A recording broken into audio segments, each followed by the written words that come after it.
There's an extensive scientific literature describing the positive impact of dietary plant compounds on overall health and longevity.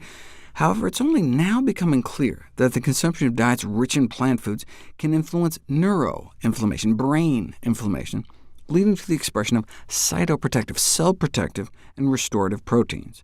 Just over the last decade, remarkable progress has been made to realize that oxidative stress and chronic low-grade inflammation are major risk factors underlying brain aging, so no wonder antioxidant and anti-inflammatory foods may help. The brain is especially vulnerable to free radical attack, oxidative stress, due to its high fat content and its cauldron of high metabolic activity. You don't want your brains to go rancid, so you'd think one of the major fat-soluble dietary antioxidants like beta-carotene would step in. But the major carotenoid concentrated in the brain is actually lutein. The brain just preferentially sucks it up. For example, if you look at the oldest old, like in the Georgia centenarian study, recognizing that oxidation is involved in age-related cognitive decline, they figured dietary antioxidants may play a role in its prevention or delay, so they looked at 8 different ones, vitamin A, vitamin E, on down the list, and only lutein was significantly related to better cognition. Now, in this study, they looked at brain tissue on autopsy. By then it's a little too late.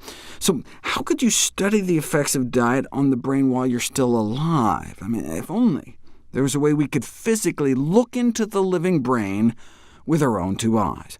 There is, with our own 2 eyes. The retina. The back of our eyeball is actually an extension of our central nervous system, an outpouching of the brain during development. And right in the middle, there's a spot. This is what the doctor sees when they look into your eye with that bright light. That spot, called the macula, is our HD camera, where you get the highest resolution vision, and it's packed with lutein. And indeed, levels in the retina correspond to levels in the rest of your brain. So your eyes can be a window into your brain. So now we can finally do studies on live people to see if diet can affect lutein levels in the eyes, which reflects lutein levels in the brain, and see if that correlates with improvements in cognitive function. And indeed, significant correlations exist between the amount of macular pigment, these plant pigments like lutein, in your eye, and cognitive test scores. You can demonstrate this on functional MRI scans, suggesting lutein and a related plant pigment called zeaxanthin promote cognitive functioning in old age by enhancing neural efficiency, the efficiency by which our nerves communicate. Check out this cool study on white matter integrity using something called diffusion tensor imaging, which provides unique insights into brain network connectivity, allowing you to follow the nerve tracks throughout the brain. And researchers were able to show enhanced circuit integrity based on how much lutein and zeaxanthin they could see in people's eyes, further evidence of a meaningful relationship between diet and integrity of our brains, particularly in regions vulnerable to age-related decline. So do Alzheimer's patients have less of this macular pigment? Significantly less lutein in their eyes, significantly less lutein in their blood, and a higher occurrence of macular degeneration where this pigment layer gets destroyed. The thickness of this plant pigment layer in your eyes can be measured and may be a potential marker for the beginnings of Alzheimer's. Well, let's not wait that long, though. We know macular pigment density is related to cognitive function in older people. What about during middle age?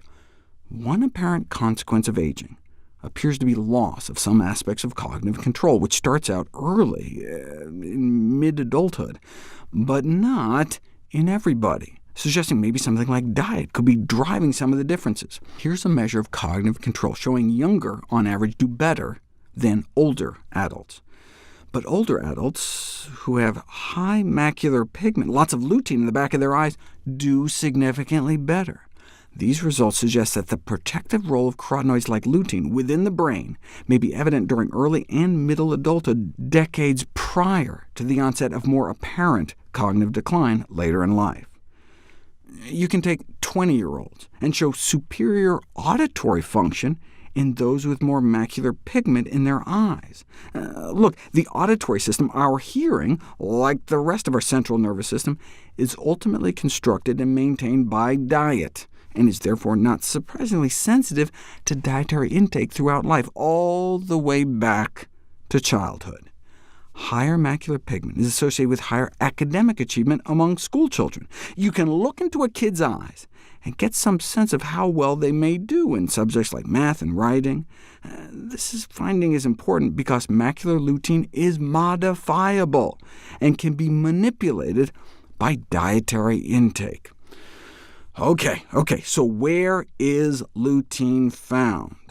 The avocado and egg industries like to boast about how much of these macular pigments they have in their products, but the real superstars are dark green leafy vegetables.